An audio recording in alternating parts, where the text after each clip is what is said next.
be playing Bordoni Roche number 1. Wow. I think you might be the first person to ever play number 1. Everybody starts on number 2. Wonderful. Play a few notes and then jump right in.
Sorry, I meant like 30 people this weekend. I apologize. So you're a freshman? Yes. And you came up here and you were brave. You came up here and you laid it down. Bravo, man. Thank you. Bravo. In front of your peers. That's very, very possibly intimidating. I'd be intimidated. Yeah. How do you feel? You feel all right? I feel all right. Great. That's awesome. That you feel comfortable performing. That's excellent, because that's a challenge in itself. Sometimes I feel like when I'm performing, it's almost like sight reading, and so I practice a lot of sight reading, you know. And so because it's such a different feeling from just regular practice, you know. It's almost like you're trying to hit a moving target at times, but then the more you do it, the more you feel comfortable. But it's great that you already feel comfortable. And so you know, this all about singing. As you know, this is not a trombone etude. This is originally what kind of exercise this is? It was originally for trombone, but I guess. What does vocalese mean? With voice, I guess. Yes, originally written for a singer, vocals. Yeah. So when you practice these etudes, do you ever sing them? I don't think I have. I'm not going to make you. You were already brave earlier. I'm not going to make you step out of your comfort zone. I'm not going to make you sing them, but I recommend that everybody sing these Roches. You could play it with the piano. There's piano accompaniment parts. There are duet parts, but I recommend that you sing it because really, you know, the releases, the intonation, the pitches, you know, it's just like the whole package can be practiced with singing, and then you also rest your face too. And so again, I think you have a really gorgeous sound. And I'd like to help you refine it in the upper range on some of these longer notes. When you're playing loud and full, I feel like sometimes it's a little bit more versus euphonium is a round instrument. We have a round vowel shape, O in general. Everybody's mouths are shaped differently, so in general, my advice to you all who are wanting to improve your tone quality is to find your vowel shape. Find your vowel shape. It's going to be a little different. You can experiment with tongue position, but just I think for me personally, it's just how would I sing this? You know, because really, if you think about it, brass playing is similar to singing in that your vocal cords vibrate when you sing. Well, your lips vibrate when you play. So it's like moving your vocal cords here. And just imagine what kind of vowel shape would I use when I'm actually singing this, and then that's how you do the inner workings of your mouth. You know, that's how you do the embouchure or whatever. And just to be clear, embouchure outside, aperture inside. You know, we want to let this vibrate. Firm corners is about as far as I go with controlling things, and with higher notes, obviously, just to review, fast air, maybe small hold for the higher notes. You can even think about blowing down a little bit. But when you want to refine the high range, I would use vibrato on the high notes to free up your lips so that you get that you find the center. So vibrato can be used for several tools. The primary function of vibrato is an intensifier, much like dynamics. So you crescendo, it builds intensity. You can crescendo the vibrato, increase the, what do you increase when you want to increase vibrato? You're increasing two things. Frequency. Okay. And so the W word, Wavelength. width, Oh yeah. and I had to wait. this versus this, right? Speed. So you have width, so you have wide or narrow, and fast and slow. Just like you have soft and loud, you know, so that you can use those to color. And then, of course, just in general practice, you can use vibrato to center the pitches. So let's do a little vibrato practice to help us find the center of our notes. This is very user-friendly, too, because I just played a full recital here, but I'm going to use some vibrato to free this up. And I was using it the whole time, so it's less stress, less strain on the tone. And so let's see if we can refine what you're doing here. So a good phrase, I think, would be that or that. Let's do this one. Okay. So I'll play first.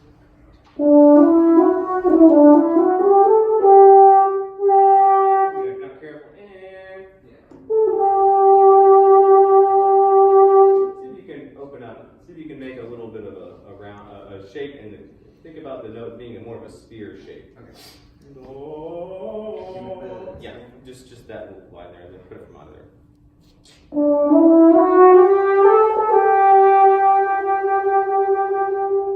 Hold the G.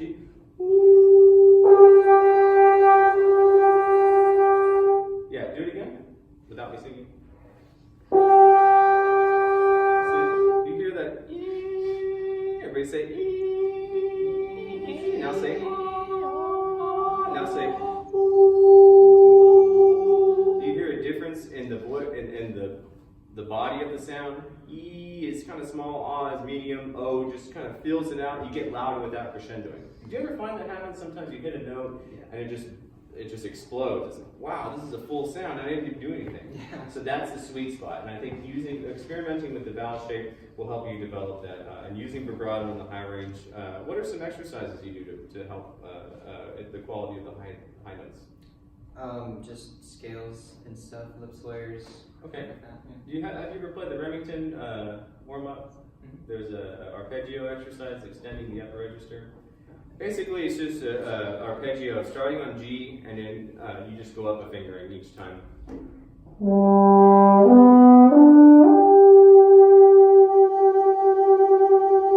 try to grow the note, and with the vibrato and a nice full rich sound, and then you go back down. And so forth. And then you do a first valve, second valve open, and then you can do a B arpeggio and a C arpeggio to further build your range. Let's try that. Let's have you do that. Hold that fermata on the top note there, and see if you can get that O shape to find the resonance of the sound. You know, you can play the etude just fine. You might check the tuner or play with the drone. Some notes were not 100% in tune, but that's not a big deal. You can do that on your own time. Let's focus on your tone quality. Let's do the arpeggio.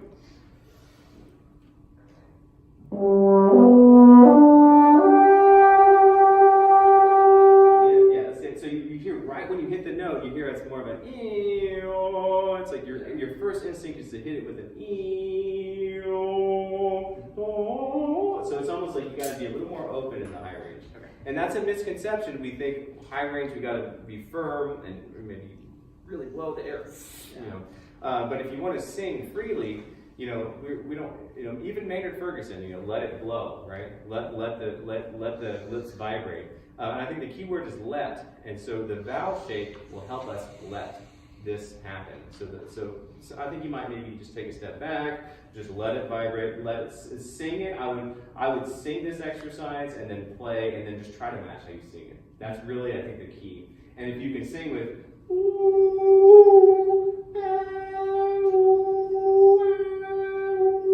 can you do that? Go between a E, and to O.